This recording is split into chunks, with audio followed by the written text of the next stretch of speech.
Welcome to the 2022 Queen's Park Tribute to Ontario Holocaust Survivors. My name is Fran Sunshine and I'm the National Chair of the Canadian Society for Yad Vashem.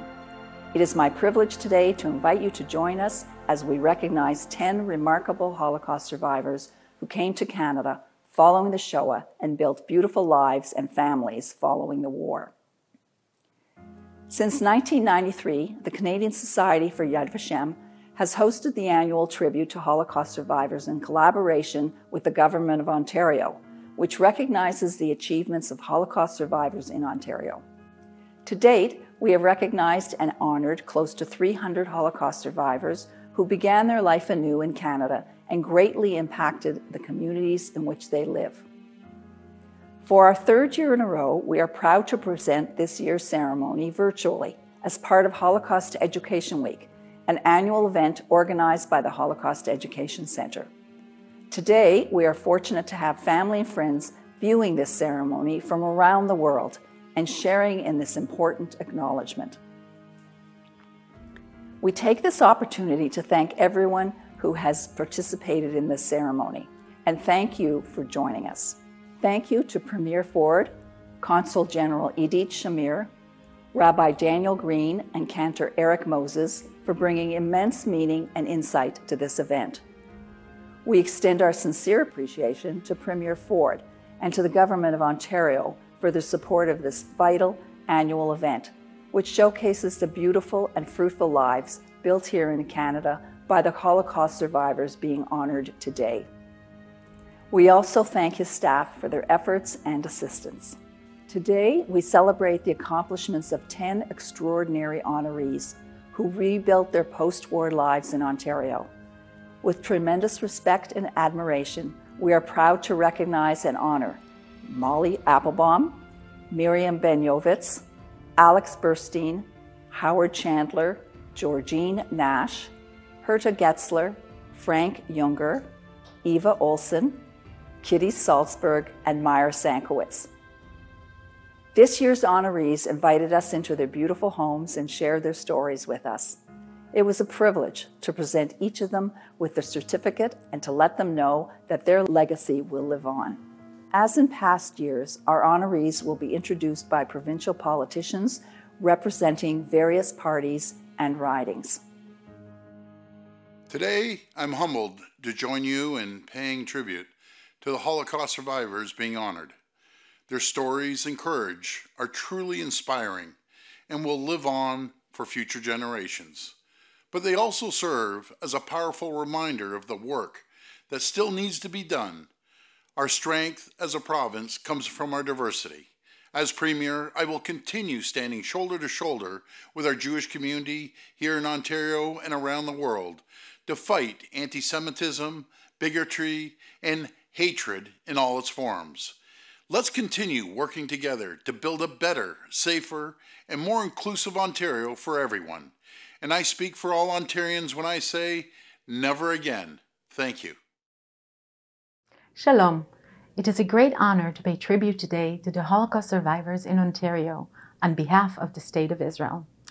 Since arriving to Toronto over a year ago in my role as Consul General, I have been given the privilege to meet numerous Holocaust survivors living in Ontario.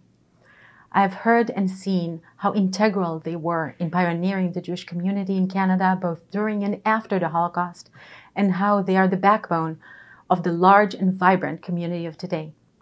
Each survivor has contributed to the building blocks of this community and have made a lasting impact on the future of Jewish leaders. I am always in awe of the survivors who continue to spread the awareness and education on the Holocaust, and of those who relieve the horrors of retelling their stories. As an Israeli diplomat, I am truly grateful for their strength and resilience. The Holocaust is eternally a very personal topic for me. My grandparents had immigrated to Israel just before the Nazi invasion. After the Holocaust, they were left alone in their world. Their entire families were wiped out in the death camps. Even after this trauma, they built a home and families and lived on. The pioneers who established the State of Israel and built up the land of Israel were made up of many Jewish refugees who survived the Holocaust. They returned to their homeland and were an essential part of the transformation of Israel. Since I arrived in Canada, I have been stunned by the daily occurrences of anti-Semitic activity. I have been alerted about vandalism on synagogues and Jewish billboards. I have seen the use of Nazi symbols in public areas and have heard of the hostile chants from anti-Israel protests just outside the consulate. We must be vigilant as a community and a society of anti-Semitic trope and behavior among us. We must not be silent or idle in the face of hatred and intolerance. The Holocaust was one of the greatest crimes against humanity in history. Yet today we see many who deny the atrocity of the Nazis, and we see Holocaust comparisons and distortion. This is why the mission of Yad Vashem remains relevant to every generation. Anti-Semitism may have morphed into new forms, such as anti-Zionism. However, it is still embedded in our very daily lives. What we are witnessing today also reinforces the significance of the work done by the Canadian Society of Yad Vashem in advancing education and commemoration of the Holocaust. The Consulate General of Israel is honored to collaborate with the Canadian Society of Yad Vashem in hosting Righteous Amongst the Nations events. To the Holocaust survivors, thank you for retelling your story and educating the youth. You have enhanced our connection and memory between generations and have taught each of us the true meaning of humanity. I wish you many more years of good health. Thank you. The inferno of the Holocaust not only consumed the flesh of Eastern European Jewry, but more fundamentally, it consumed the faith of Eastern European Jewry. It was inconceivable in the year 1941 to think of Judaism without the citadels of Poland, Russia, Hungary, Lithuania, and so much more. Yet amid the ashes, paradigms of faith somehow emerged. They were betrayed not only by humanity, they were not only betrayed by the silence of the world itself, they were betrayed by God, they were betrayed by their own Jewish leadership. And somehow, these embers emerge in a post-Holocaust world with a resilience of faith, not only to build up their families, but to build community, to build up the state of Israel, and to build up Western civilization. No demographic has done more for humanity than the survivor. And when we think of their legacy, it is a legacy of life, and it is a legacy of deep, deep resilience.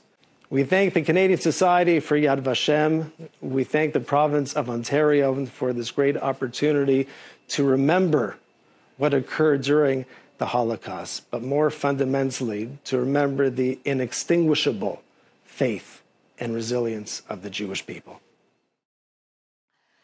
I had the great honor for the past 20 years of having Martin Maxwell, Zichrono Livracha, to come and speak each year to our bar bat mitzvah students.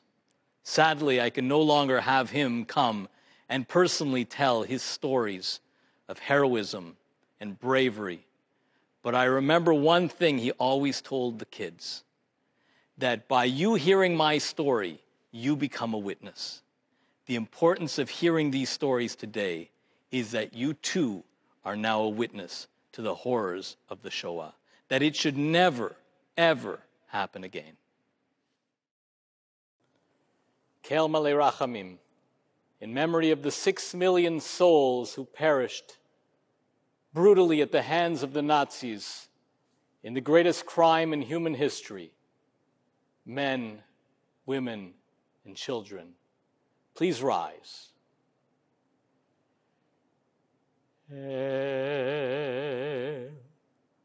Malei Rachamim, Shochein b'Ameramim, Hametzei מנוחה נכונה תחת כנפי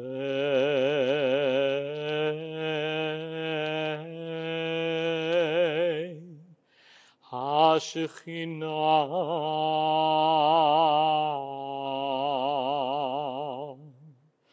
דמעלות קדושים וטהורים כזוהר הרקיע מאירים ומזהירים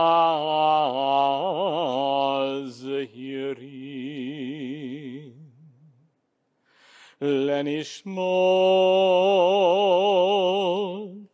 6,000,000 אחינו בני ישראל, אנשים, נשים, ילדים וילדות שנהרגו, שנשחטו, שנשרפו, שנחנקו,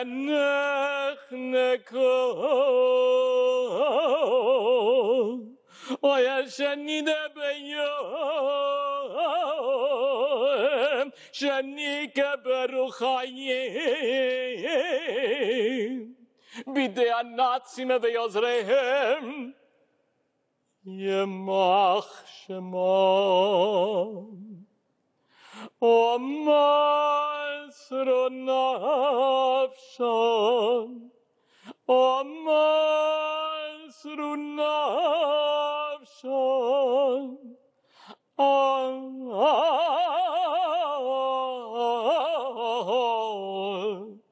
על קידוש השם בעבור.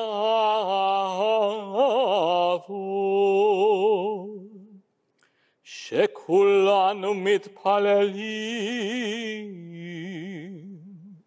לילוי, לילוי נשמותיהם. אנא בעל הרחמים יסתירם בסתר כנפיו לעולמים,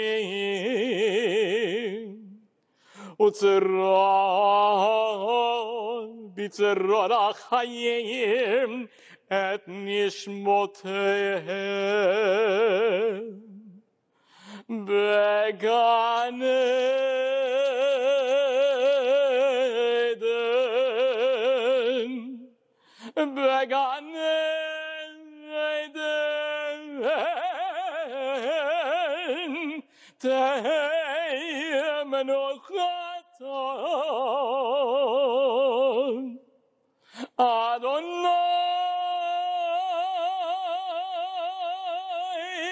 הוא נחלתם,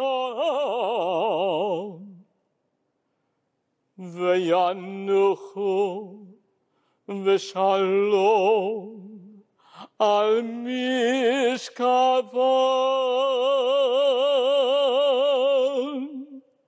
ונאמר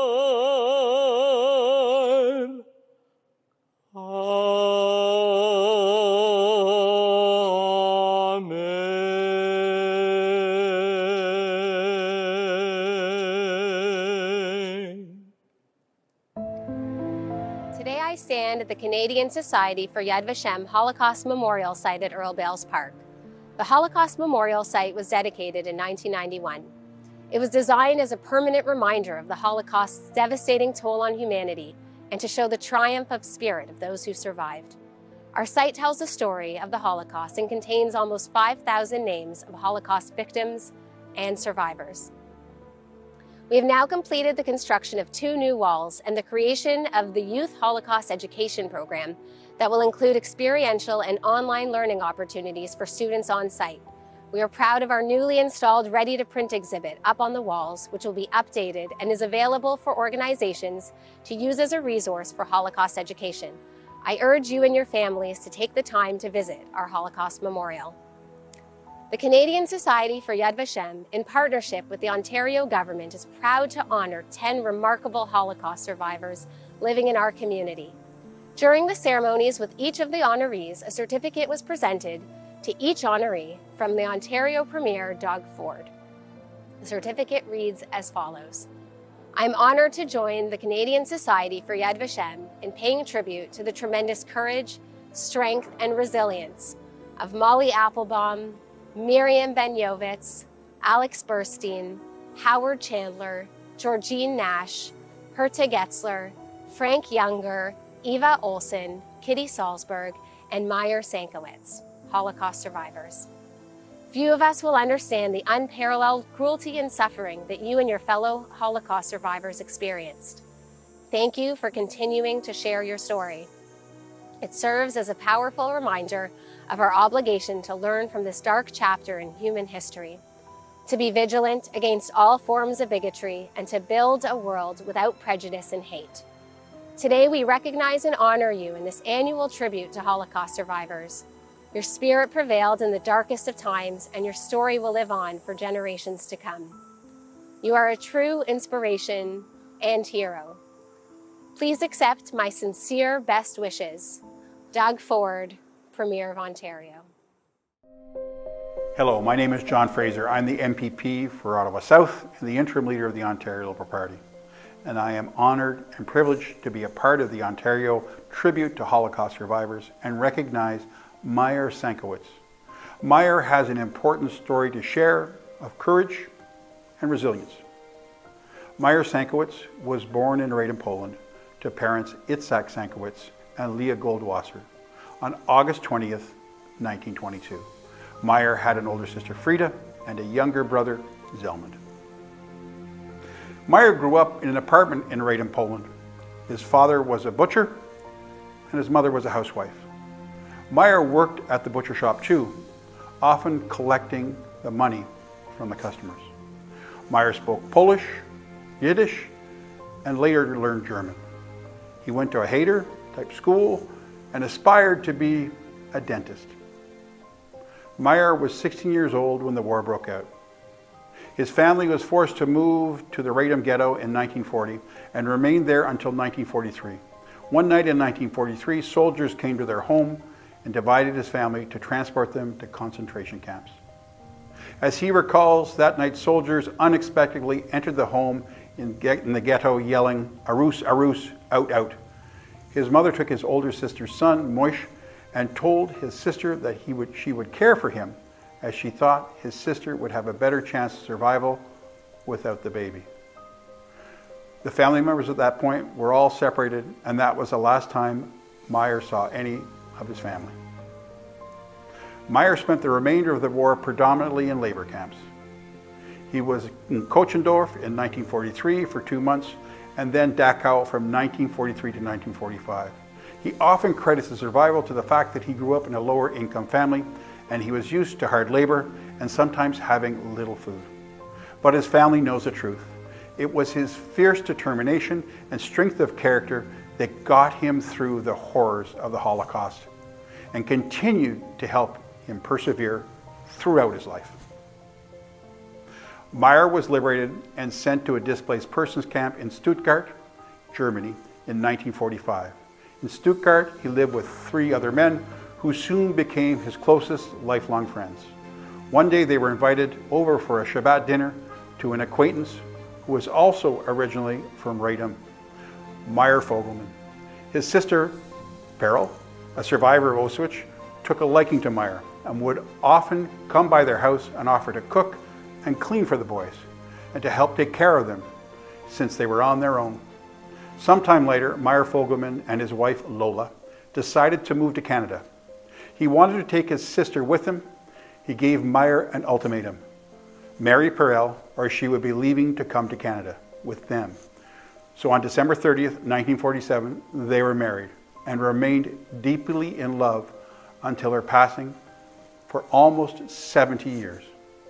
Meyer and Perel moved to Montreal, Canada in 1948. There, Meyer and Perel's daughters, Linda and Frida, were born. Subsequently, they moved and settled in Toronto, where they had one more child, Ira. Myra, with his lifelong best friend and business partner, Alan Strymon, ran a successful wholesale meat business for 50 years, and together they branched out to many successful investments. Meyer and Perel's family continued to grow. Meyer has 3 children, 6 grandchildren, and 5 great-grandchildren.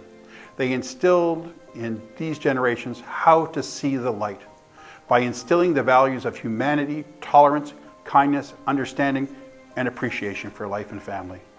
And asked what his proudest accomplishment has been in his almost 100 years, he says, the family tree that continues to live and grow. To Meyer, family is so important, and he leads the way by exemplifying the courage, wisdom, and determination of a strong patriarch. Living through the Holocaust, he developed an acute survival instinct, which has served him well throughout his life. He never gave up and worked hard every day to make life better for his beloved Perel and his family. With his lessons of the past, he prepared his family for the future. Thank you. Thank you, very nice speech. Thank you too very much. Thank you for coming. I am deeply honored to take part in the annual Ontario Tribute to Holocaust Survivors. Today, I have the privilege of telling the incredible story of Molly Applebaum. Melania, Molly Applebaum, was born in Krakow, Poland in 1930. She was a quiet child who lived with her parents. When she was still quite young, her father died and her mother remarried, and they had a son, Molly's half-brother. Although her father's death was quite traumatic for her, she had her friends and her school. After the Nazis forced her and her family into the ghetto in Dubrovnik-Tarnowska, she fled and hid with her cousin Helen in the barn of a non-Jewish farmer from September 1942 to January 1945. Those years in hiding were almost unbearable. The conditions, the weather, the hunger. An orphan after the war, she lived in displaced persons camps in Austria and Germany before immigrating to Canada in 1948 as part of the War Orphans Project. Molly arrived in Halifax expecting to be fostered, but later realized she was just a boarder. Disappointed in life again, she saved her money to get to Toronto, where she knew some of her friends from the boat went to live. In 1950, Molly married Reuben Applebaum. She worked hard at learning English at night school, which she excelled at. From 1955 to 1960, Molly and Reuben had 3 children, Sharon, Marlene, and Neil. By this time, she was working for her husband in his insurance business, as well as maintaining a home as was expected in that era. Molly was successful in both areas, a testament to her determination and inner strength, especially since she did not spend her teenage years learning these skills from her own parents. Over the next many years, the years of scrimping to put food on the table was behind them, and the hard work of Molly and Reuben was beginning to pay off. They moved from their first tiny home into a beautiful large home around 1970. They were able to buy a condo in Florida, which became her oasis. She still has fond memories of her years there. Unfortunately, tragedy struck again when Reuben died of a heart attack in 1983. Molly, however, was a fighter and resilient. Because they had learned to be careful with their income, Molly could comfortably continue with the money they had saved, as well as the income from selling her husband's insurance business. In 2017, the Azrieli Foundation published Buried Words, the diary of Molly Applebaum, Molly's extraordinary wartime diary, never before published in English, and also the memoir she wrote in the 1990s. Molly Applebaum's courageous words, written 50 years apart, offer a fascinating reflection on both her wartime experiences and her post-war life. How can she still be alive after all that she has endured emotionally and physically, It's that will to survive that kept her going during the war and the years of hiding, and still keeps her going today, even with the onset of dementia. Today, living in Toronto, Molly has her 3 children, 6 grandchildren, and 7 great-grandchildren to give her joy. Molly, today, on behalf of the Canadian Society for Yad Vashem and the Ontario government, we're honored to honor you for your resilience and your courage and bravery and starting fresh in Canada and building a beautiful life with your beautiful family. And that's for you, Molly. That's in your honor. Thank you. I love you. I am touched to once again be asked to participate in the Ontario Tribute to Holocaust Survivors. It is with great respect and admiration that I present to you Miriam Benyovitz's story today. Miriam's story is about a little Romanian girl born in 1932, a mere 7 years before World War II began. It was early in her childhood, at the age of 9, where her birthplace of Iasi experienced one of the most horrific pogroms in Europe to date. Her father was snatched by the Imperial Romanian Guards and was one of 13,263 Jews killed in a mere few days. This atrocity totaled 1/3 of the Jewish population of Iasi. These experiences didn't deter, but instead encouraged Miriam to seek her dream to go to Palestine with her Noor group. And with her false passport of a 32-year-old, she boarded the ship Max Nordau to fulfill that dream. Sadly, as with many other immigrant boats, the British Army seized the boat and detained all the passengers in a camp at Atlit, reminiscent of the concentration camps of Europe, with guard towers and barbed wire fencing. Thankfully, despite its appearances that shocked some, Miriam felt safe and felt they were treated well and with respect. Fortunately, the youngest children, which included Miriam, were allowed out earlier and were sent to Kibbutz Gat, while the others had to wait their turn, as only 5,000 were allowed out each month according to British white paper immigration quotas. It was just 2 years later that Israel declared her independence, and the finally sought-after tranquil life became one of survival again, as the kibbutz, which was surrounded by Arab villages and on the front lines of advancing Egyptian army, was forced to defend itself at war.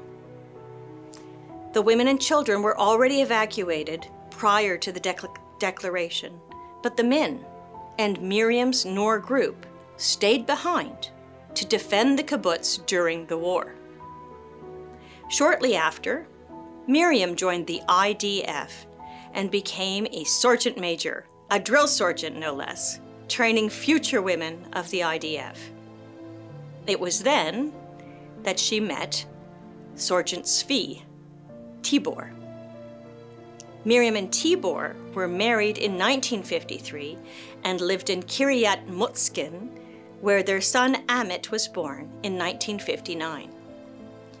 In April of 1962, Tibor's uncle suggested the family immigrate to Canada.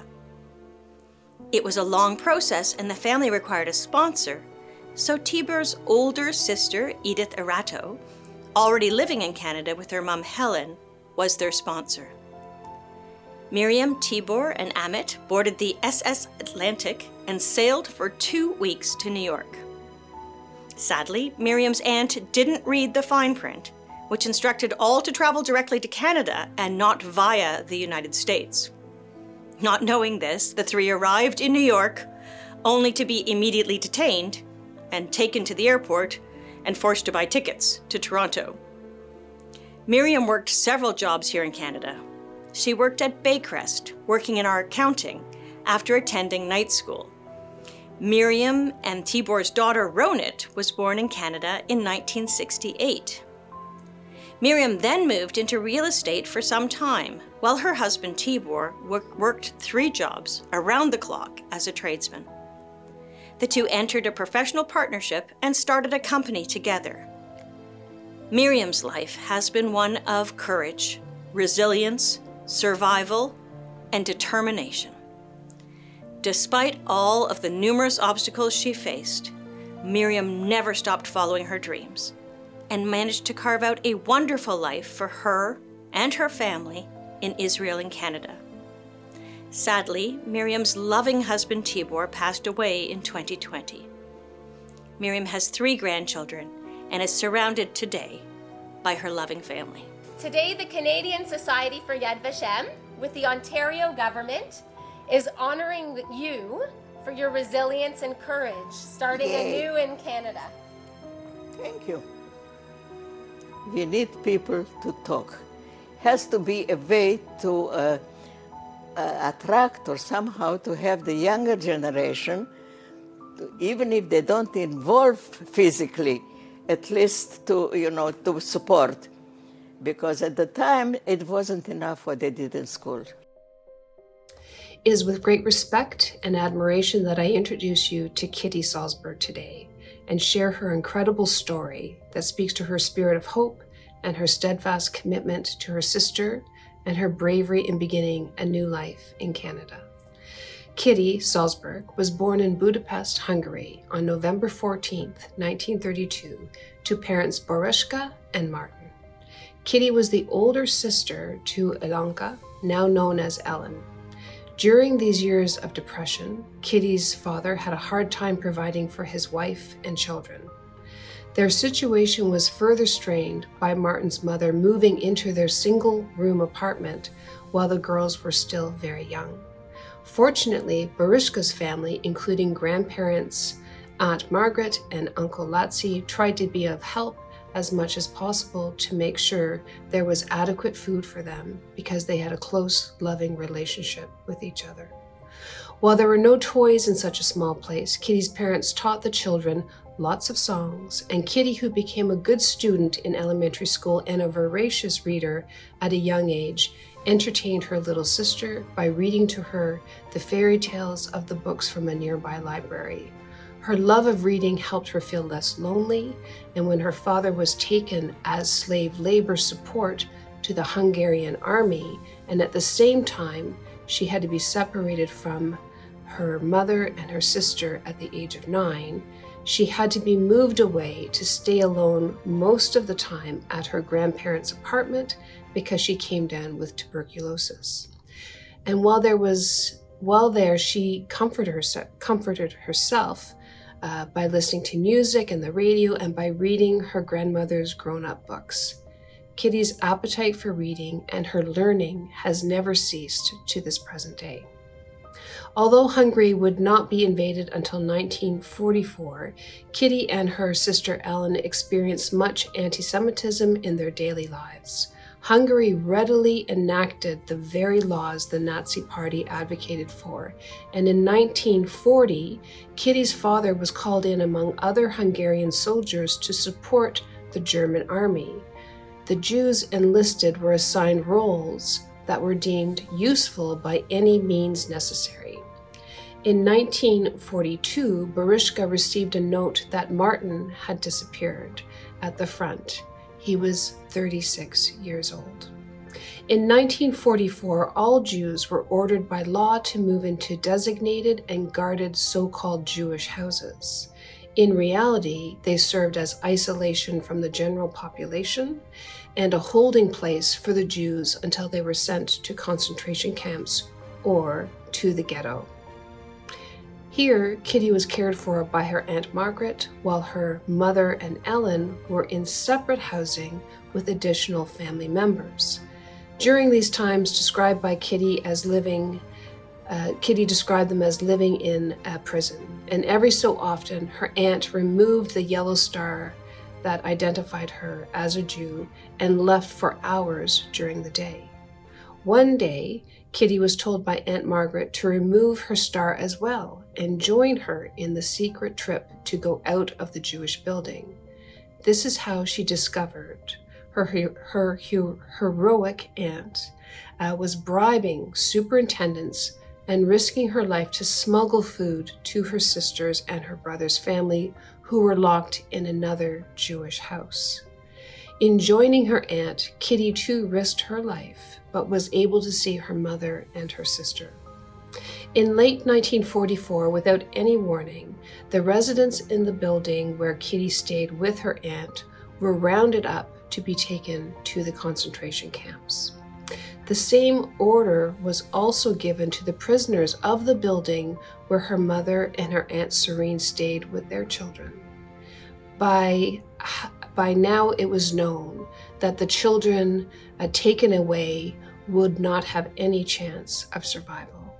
And to keep his and his sister's children safe, her Uncle Latsi collected them, including Kitty, whom he picked up along the way and brought her to her mother's building.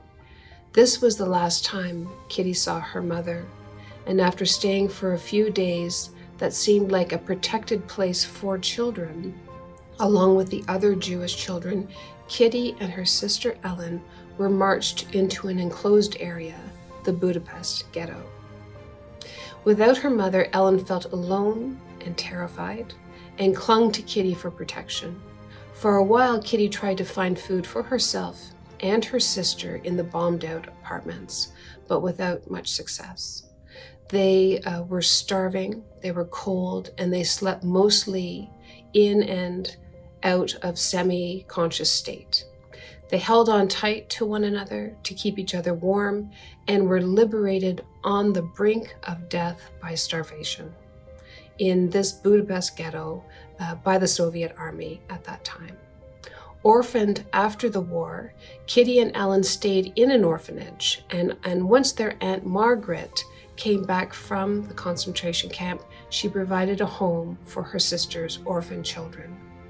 Kitty was not happy and wanted to be away from everyone who caused her family all that suffering. When the opportunity came, she and her sister immigrated to Canada at the age of 15 and 13 in 1948 through the Canadian Jewish Congress War Orphans Project. They arrived in Canada with painful memories from the Holocaust, which took both of their parents.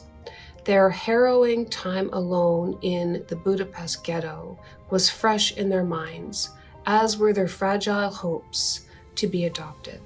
But their lives in Toronto were far from what they expected and full of broken promises. While Kitty had been placed in a foster home that kept her as they would their own, Ellen was bounced from place to place to be exploited as a babysitter and to be thought of as an additional income as a tenant. She was sent to work as soon as she reached the age of 16, and while Kitty had the opportunity to finish high school and continue her studies at university, Kitty graduated from Teachers College in 1954 and enjoyed a long and fulfilling career, eventually earning her master's in education. Kitty and her husband Irving raised their 4 children and took in foster children whom they treated as their own. Kitty Salzberg and her sister Ellen Foster published their story entitled Never Far Apart with Azrieli Foundation in 2015. It has been my pleasure and privilege to share this story with you. Mrs. Salzberg, my name is Israel Maida. I'm a director of the Canadian Society of Yad Vashem, and I am also the child of Holocaust survivors. And it is my great honor to bestow this award to you on behalf of both the Canadian Society of Yad Vashem and Doug Ford, Premier of Ontario. Thank you. People said that the Holocaust did not even happen. I mean, I lived my life forever as an orphan. My children never learned about their grandparents, never met them. I didn't want these things to go on. I wanted people to know that there was a Holocaust, to know that things that have happened to the Jews and is happening to other people as well as to Jews should not be happening, and to try to fight intolerance, and cruelty. It is my great honor to participate this year in the Ontario Tribute to Holocaust Survivors. Today I'm pleased to introduce Howard Chandler, who has shown great courage in starting life anew and is committed to sharing his story with the next generation. Howard Chandler was born in December 1928 in Wisnik, Poland. He was the third child of 4 siblings, an older sister and brother, and 1 younger brother. At the onset of the war, Howard was almost 11 years old, finishing grade 3, and he vividly remembers the rounding up in the market square of all the Jews in his town on October 27, 1942. Between 1942 and 1944, he was a prisoner and slave laborer in Strakovic labor camp, and then sent to Auschwitz-Birkenau and Buchenwald, and was liberated from Theresienstadt, Czechoslovakia in 1945. Only he and 1 of his brothers survived. After liberation, Howard and his brother were taken by the British Red Cross to England, and he trained to be a diamond cutter. In 1947, he was able to be included in a group of under-18s to go to Canada. Howard met and married Elsa, a Holocaust survivor, and together they have 4 children and 7 grandchildren. Having never completed more than grade 3 and always wishing he had furthered his education, the Toronto District School Board awarded Howard with an honorary high school diploma in 2011. Howard has made a mission of teaching about the Holocaust from his personal perspective for over 50 years, both in schools and by accompanying educators on trips to Poland. Howard has sat on many committees on behalf of survivors and has volunteered hundreds of hours to many causes. Howard was the president of Wisnik Mutual Benefit Society for more than 10 years. Howard lives by his oath to never forget. Howard, today I'm very honored as a representative from the Canadian Society for Yad Vashem. Along with the Ontario government, we're honoring you for your courage, your resilience, and starting anew here in Canada and building your beautiful family and giving back to the community. Thank you very much. Thank you very much. There's no such thing as being a bystander and turn around and let it happen. You've got to help the people who cannot help themselves, especially women and children.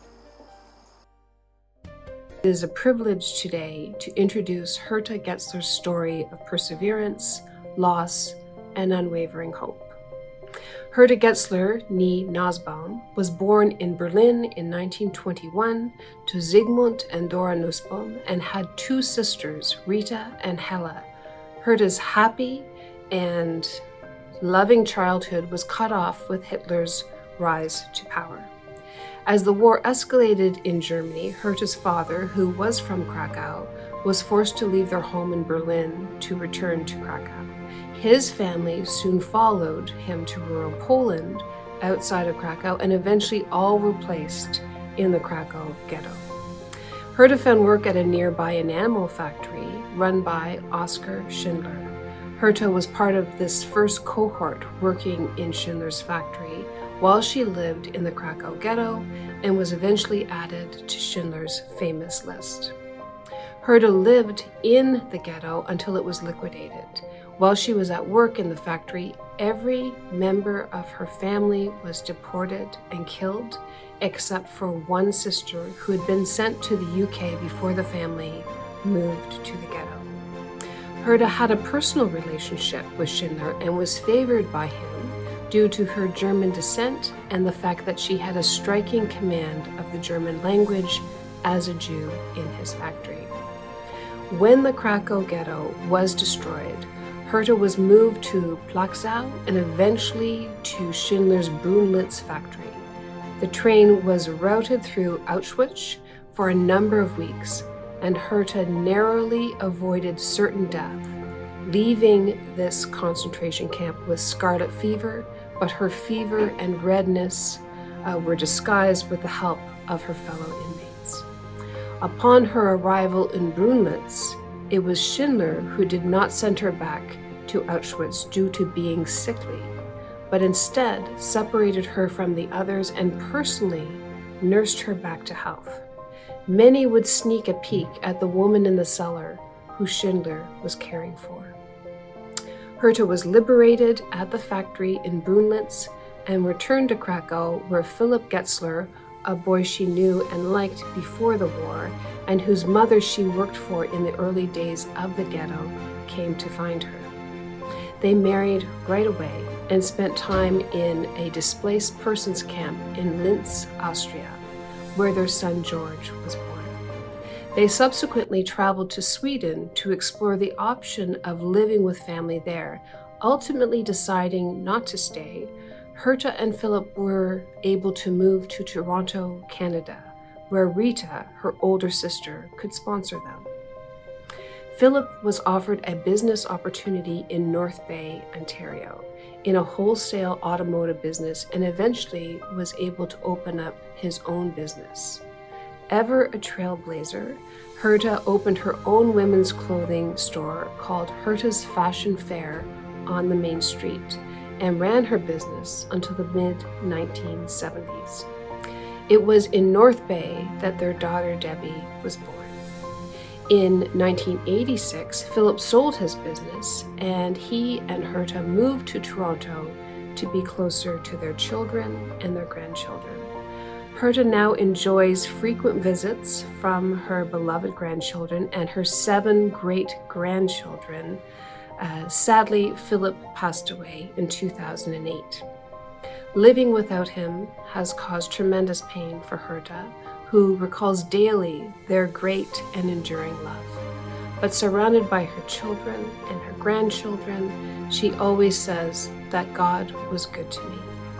Herta recalls that no matter the trials or tribulations, life was good. She is so fortunate that her steadfast memory focuses on the beautiful family and school life before the Holocaust and the loving and meaningful and successful life that she built in Canada after the war with her husband of 62 years. So this is for you. Thank you. In honor of your courage and resilience. Thank you very much. I appreciate it. And I hope it should never happen again. It is an absolute pleasure to share Georgine Nash's inspiring story of strength and survival. Georgine Nash was born in Hungary on June 16, 1937. She grew up during the war, and as was the case with most Hungarian Jews, she lived a distance from the terrible conflict and from the terrible Shoah that was commencing in the neighboring countries. Georgine remembers her father being taken away to a labor battalion, and the restrictions that began to impact Hungarian Jews, especially after 1944. All this came as a shock to her parents and the community at large. Jews in Budapest were very assimilated and considered themselves Hungarians first. The real war for Georgine and her family came in 1944 with the German occupation. First, they had to leave their apartment and move into a Jewish house crowded together with 2 other families. This is where her father was home on a 1-day leave, and when he heard the Horthy government had elected to leave the war, he decided not to return to the camp. The Nazis came looking, and he was taken away, never to be heard from again. After this, Georgine and her mother were in one of the Swiss protected houses, but when the Arrow Cross took many of the protected Jews to be shot alongside the Danube, Georgine's mother was astute enough to convince the Nazi that her daughter was very sick and not able to go down for roll call. The other people were never seen again. After this experience, her mother made the decision to try to find a way to go into hiding. An older lady took them in for a while, but the tension was palpable, especially after her mother was recognized in the bomb shelter where they had to spend more and more time due to the constant air raids. The arrival of the Soviet Red Army saved them, even as Georgine and her mother survived the bombings and street fights happening all around them. In the chaos of a liberated Budapest, they looked for the other family members and did what they could to survive. In the years after the war, they moved outside Budapest and adjusted to their new lives. Hungary was communist now, so Georgine joined the Young Pioneers and did the normal things for a 1950s teenager. When the 1956 revolution came along, she saw her chance and escaped from Hungary, going on to Austria and eventually Canada. Once in Toronto, she and her mother settled into the rhythms of her new life, getting work at the University of Toronto as a chemist and marrying her husband Marty and raising a family. When her children came along, Georgine became a parent educator and co-published a book titled Raising Great Parents. Georgine and Marty have 3 sons and 6 grandchildren. They have traveled around Canada and the world. They both enjoy skiing, sailing, the opera, and classical music. Georgine has committed to sharing her story and educating thousands of students both in schools locally and on several trips to Poland, including several times on the March of the Living. So Georgine, on behalf of the Canadian Society for Yad Vashem, in partnership with the Ontario government, we're so pleased to present you with this beautiful award honoring your courage and resiliency and starting anew in Canada. Oh, it's from Doug Ford. Thank you. Thank you. Open it up. I better phone him and thank you. I'll give him your number. To show the certificate, open it up. Oh, show it that, show the certificate.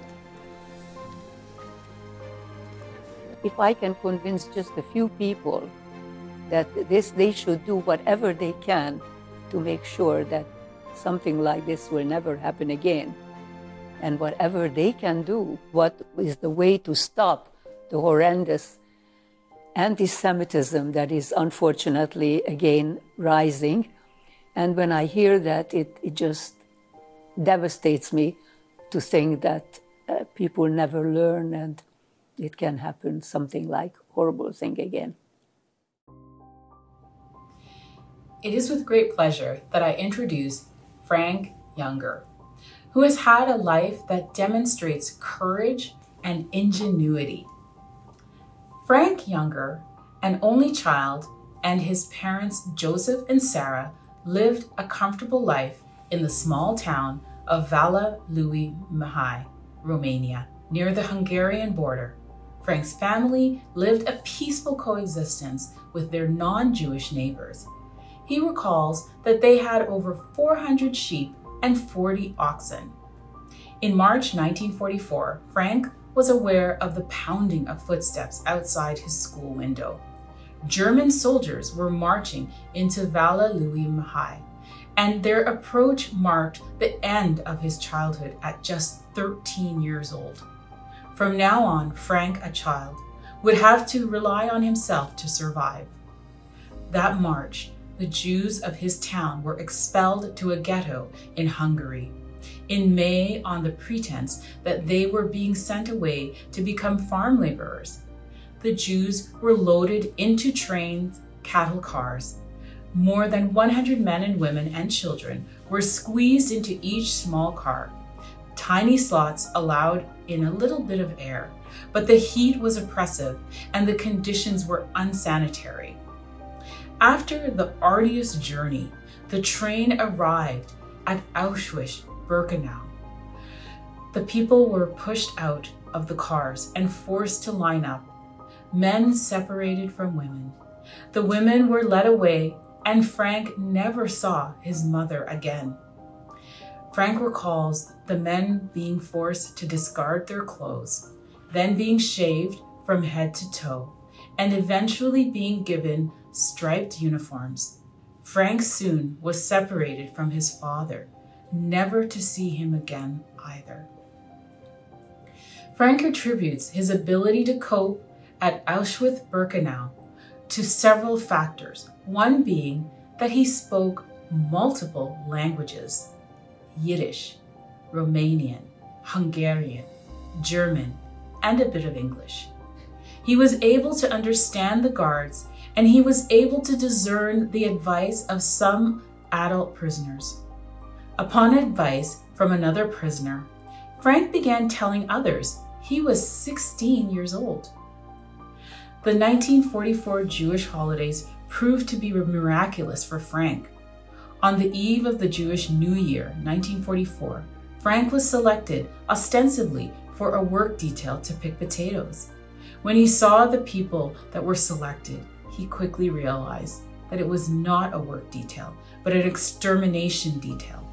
Frank climbed up through the window and escaped back to the camp population. That night, all that were with the work detail were taken to the gas chambers and killed. On Yom Kippur, there was another selection where they planted a vertical post and a horizontal one. Anyone that wasn't tall enough to touch the horizontal bar was selected and had to go in front of Dr. Mengele, the angel of death. When Frank was in front of Dr. Mengele, he said to him, "I am a kitchen worker." Nevertheless, he sent Frank to the line that was slated for extermination. As Frank was moving toward that line, 2 SS men were patrolling the area. They stopped a few seconds to light cigarettes. In that instant, he moved to the other line. On the eve of the Sukkot, Frank was in the lecterns where they closed both front and back doors, and they backed a truck to one of the doors, and they took them to the gas chambers. They were all undressed and ready to march into the gas chamber when Frank heard a motorcycle, and SS men came in wanting 50 kids back. Some of the kids were lethargic and did not respond. Frank did, and actually 51 were brought back. Frank seized every opportunity he could to make himself appear healthy so he would seem valuable as a worker. Frank saved a sliver of beet peel from the meager rations so he could smear the red vegetable on his cheeks. He is sure that this trick saved him from being selected for extermination. In January of 1945, the camp was evacuated and the prisoners were forced to march through the countryside in the bitter cold. Many of them froze to death. He says he kept alive in the frigid weather because of the compassion of an old school friend who had passed himself off as a Gentile. The friend gave him a pair of long underwear, which he saved. On May 5th, 1945, Frank was in Gunskirchen when the SS disappeared and the ethnic Germans took over the guard post, and he overheard 2 German officers saying that they were going to liquidate the whole camp. He escaped the first to the SS lecterns and from there into the woods. In the morning, he kept walking away from the camp and came to a highway where the Germans were retreating from west to east. In the afternoon, Frank saw a column of American jeeps and tanks coming from the west. He came out on the highway. They put him in the jeep, fed him chocolate, and there he showed them where the camp was. Frank was admitted to a hospital with a severe case of typhus. Once he recovered, he returned to his town with the hope of moving in his family home, but it was occupied by Romanian officials. For a short time, he lived with 2 uncles in Budapest, and then he moved to Canada to begin a new life. Frank moved to Hamilton, where he worked for an automotive company, and then went into the bakery business. Later, he met George Bick, and in 1955, he became a part owner of and a distributor for Bick's Pickles. For years, he didn't talk about his experiences, but after his retirement, he became a regular speaker on Holocaust education, addressing thousands of students. Frank married Elaine Ligeti in April 1962. Frank and Elaine have 2 children, Stephen and Catherine, and 4 grandchildren. Frank, today on behalf of the Canadian Society for Yad Vashem, as well as the Ontario government, we want to honor you, and we're honoring, this is for you, and we're honoring you today. Yes, you did. Because of your courage, your audacity, your resilience, and starting anew and beginning in Canada and building a beautiful family. So we recognize this today.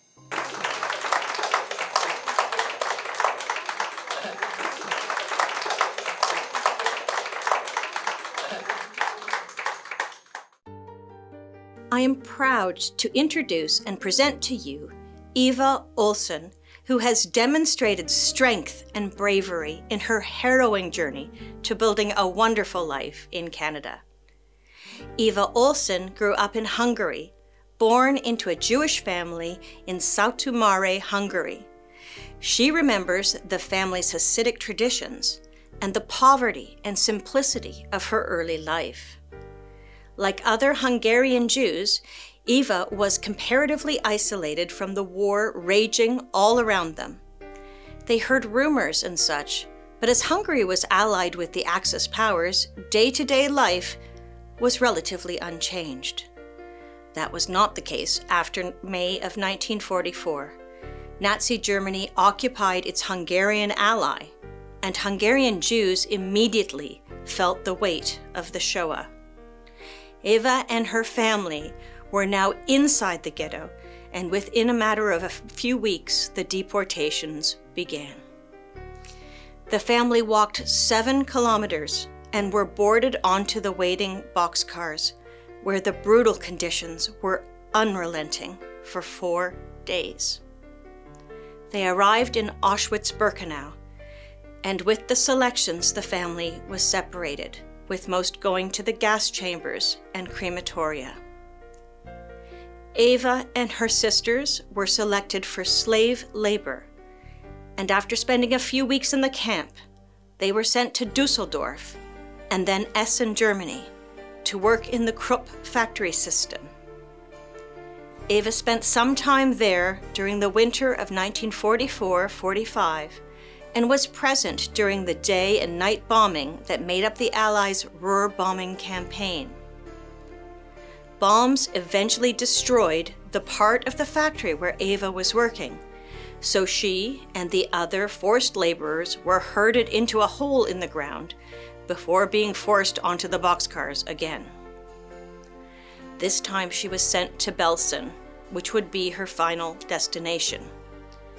She spent several months there, barely surviving starvation and disease, when the British liberated the camp in April 1945. That is when her emotional and physical recovery began. And during this time, she made the decision to relocate herself and her sister to Sweden. There she would meet Rudi, her eventual husband, and a few years later, the two made the journey to Canada, where they settled and raised their family. Eva did not speak about her experiences for many years. In fact, it was only when her grandchildren were old enough, 50 years after the fact, that she began to open up, first to the grandchildren's classes, and then to audiences all over Canada and even at the United Nations. Eva has a passion for social justice, and her mission is to maintain the legacy and memory of those that were murdered during the Shoah. Thank you. Thank you. So this is presented to you amongst the many honors that you've already been presented with. Thank you. För vad vi känner är för Rothschild, to find compassion in their life, to give to others. What life is about is we. We together can make a difference and eliminate that ugly existence of hate. It is a great privilege to introduce Alex Burstein and share his inspiring story with you. Alex Burstein was born an only child in Kaunas, Lithuania, in 1939 to parents Pinchas Burstein and Rachel Back-Burstein.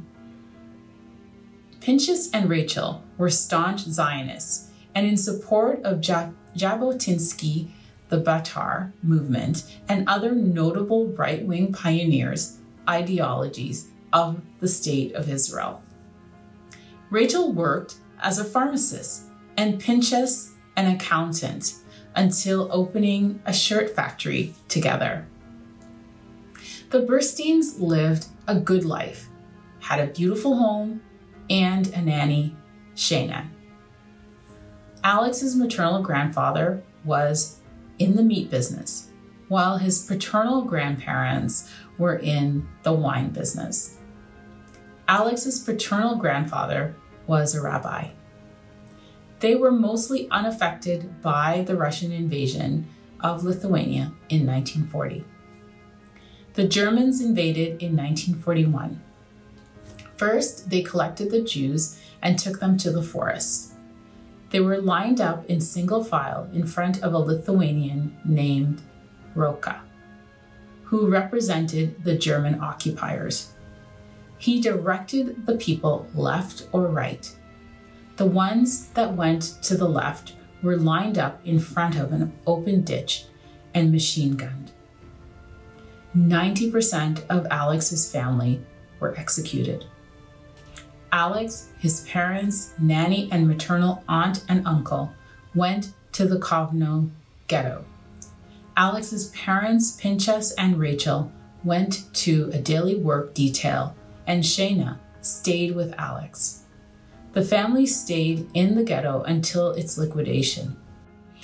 Alex's parents heard rumors that children and elderly were to be evacuated and snuck Alex out to a Lithuanian woman to care for him in hiding. In hiding, Alex saw a few kids playing outside, and at only 3.5 years old, he decided to sneak outside and join them, not understanding the dangers. While outside, a policeman came, heard Yiddish, and understood Alex was in hiding. He waited for the woman to return and told her to send Alex back to the ghetto, sparing his life. The Nazi took control of the Kovno ghetto, and Alex's father and uncle built a bunker to hide. The bunker was a hole in the ground with a bit of light, air, and a well. The bunker was exposed and tear gas was thrown inside. Alex's mother put a wet towel on his face to protect him from the gas. Alex's uncle then heard that explosives were the next to be thrown down the bunker and took Alex out of the bunker, hidden in his coat, where luckily they were not caught, and Alex went back to their home in the ghetto, where he hid between a mattress during the search and subsequently hid in the home for approximately 8 months, sneaking out before mass liquidation of the Kovno ghetto. In the meantime, his parents made arrangements with a woman on the hill opposite the ghetto to take Alex in to hide. Alex remembered her showing him the ghetto in flames and telling him that was his family's fate. His uncle returned weeks later, once liberated, to take Alex. Liberated in early 1945, Alex's uncle started a meat business, and Alex lived with his aunt and uncle in Kovno until mid-1945. When his mother was liberated at Stutthof camp in 1945, she came back to Lithuania for Alex. Sadly, Alex's father was sent from the ghetto to Dachau, where he worked in a sub-camp, coffering. Close to 50 pounds, Alex's father died close to liberation, as confirmed by fellow inmates.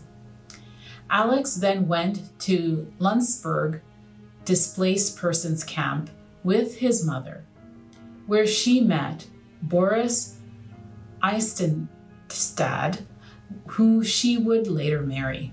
Boris was Pinkst Belarus. At the DP camp, Boris was protecting Jews being harassed by Germans.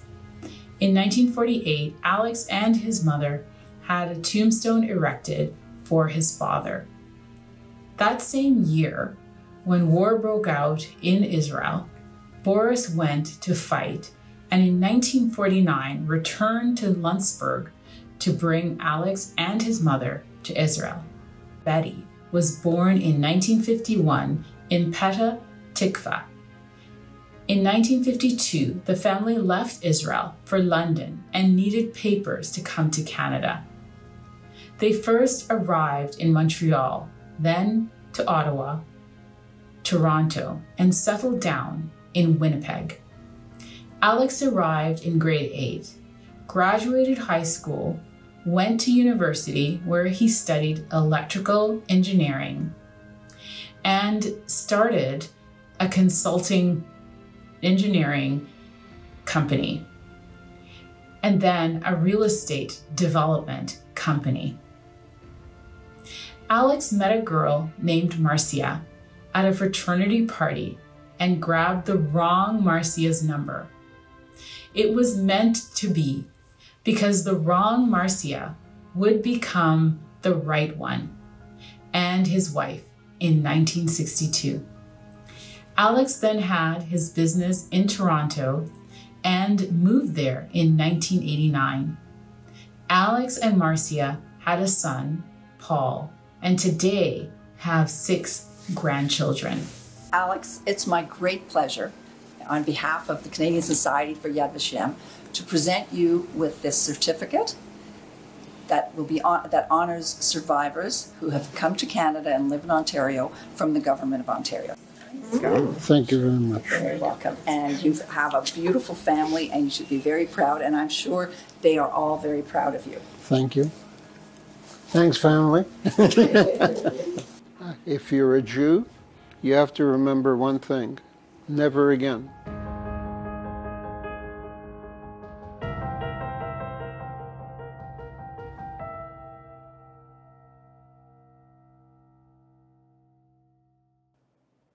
Our God, exalted and full of compassion, grant perfect peace in your sheltering presence amongst the holy and the pure, to the souls of our loved ones and the lost millions of the people of Israel who were killed with violence and hate at the hands of the Nazis. As we gather here today as a nation to pray and remember the souls of those we have loved and we have lost, we ask that they should find eternal rest in your presence. We implore you, our God, to shelter them in the shadow of your eternal love, giving them their true and perfect peace. And let us say, Amen. Yitgadal v'yitkadash shemei Rabbah, be'alma divrach hirutei v'yamlich malchutei, b'chayechon uvyomechon, ובחיי דכל בית ישראל, בעגלה ובזמן קריב ואמרו אמן. יהי שמי רבה מבורך לעולם ולעלמי עלמיה, יתברך וישתבח, ויתפאר ויתרומם ויתנשא, ויתהדר ויתעלה ויתהלל, שמי דקודשה בריחו. לעילה מן כל ברכתה ושירתה, תושבחתה ונחמתה, דאמירן בעלמה ואמרו אמן. יהי שלמה רבה מן שמיה, וחיים עלינו ועל כל ישראל ואמרו אמן. עושה שלום במרומיו, הוא יעשה שלום עלינו ועל כל ישראל ואמרו אמן.